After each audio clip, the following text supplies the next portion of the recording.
How Sweden reduced net migration to zero.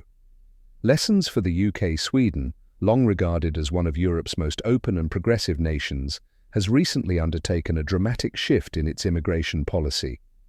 The country has achieved a monumental milestone, reducing net migration to nearly zero.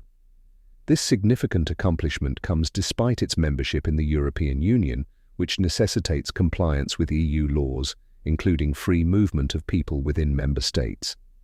For the UK, which left the EU partly to regain control over its borders, Sweden's approach raises questions about why Britain has not been able to achieve similar results. This report delves into how Sweden achieved this reduction, the measures they implemented, and the broader implications of their success for nations like the UK. How Sweden achieved zero net migration. Sweden's success in bringing net migration to near zero is the result of a comprehensive strategy focusing on stricter immigration policies, robust border control, and targeted social reforms. Here are the key measures that made this possible. 1. Tightened asylum policies. In response to the 2015 migrant crisis, Sweden adopted some of the most stringent asylum rules in Europe. Previously known for its generosity toward refugees, the country implemented temporary residency permits. Instead of granting permanent residency, Sweden now issues temporary permits that must be renewed. Permanent residency is contingent on employment and self-sufficiency. Higher evidentiary standards. Asylum seekers are now required to provide substantial documentation to justify their claims, reducing fraudulent applications. Fewer family reunifications. Sweden has imposed tighter restrictions on family reunification, limiting the number of dependents who can join approved migrants. These changes drastically reduced the number of asylum seekers entering Sweden. 2. Enhanced border controls. Although Sweden is part of the Schengen Agreement, which allows free movement within the EU, the country has reintroduced internal border checks. These include ID verification. Travelers entering Sweden must present valid identification, curbing illegal migration. Technology integration. Advanced systems such as biometric scanners and AI-driven surveillance have improved border security. This approach has limited the influx of undocumented migrants while maintaining compliance with EU rules. 3. Restricting access to welfare. One of the most significant changes Sweden implemented is restricting migrants' access to welfare benefits. Key reforms include work requirements. Newly arrived migrants must secure employment before accessing full benefits. Housing limitations. The government no longer subsidizes housing for undocumented migrants or those awaiting asylum decisions. Reduced cash allowances.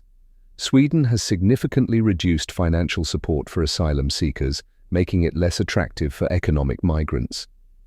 These policies discourage migrants from entering Sweden solely for financial incentives. 4. Political will and national unity. Sweden's political landscape has shifted significantly, with increased support for parties advocating for stricter immigration controls.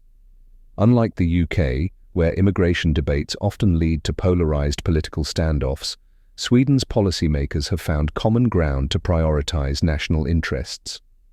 The role of EU membership. A common argument in the UK is that EU membership hinders nations from controlling migration. However, Sweden has demonstrated that with the right policies, even EU member states can dramatically curb migration. By leveraging existing EU frameworks, Sweden has used tools such as Dublin regulation, requiring asylum seekers to claim asylum in the first EU country they enter, to shift responsibilities to other nations. Why can't the UK achieve the same? The UK's inability to replicate Sweden's success in reducing net migration raises several questions. Despite leaving the EU to regain control of its borders, migration numbers remain high. Here are some potential reasons. 1. Lack of political consensus. In the UK, immigration debates are deeply divisive, often becoming partisan battlegrounds. This lack of unity prevents the implementation of consistent, long-term policies. 2. Inefficient systems. The UK struggles with processing asylum claims, resulting in a backlog of cases that allow many migrants to remain in the country indefinitely. Sweden's efficient systems for evaluating claims and deporting rejected applicants offer a stark contrast. 3. Welfare incentives. The UK continues to offer generous welfare benefits to migrants, including housing and financial support. Sweden's decision to limit access to such benefits has proven effective in reducing migration. 4. Legal and bureaucratic hurdles. While Sweden has navigated EU laws to its advantage, the UK faces challenges such as international human rights obligations and domestic legal complexities,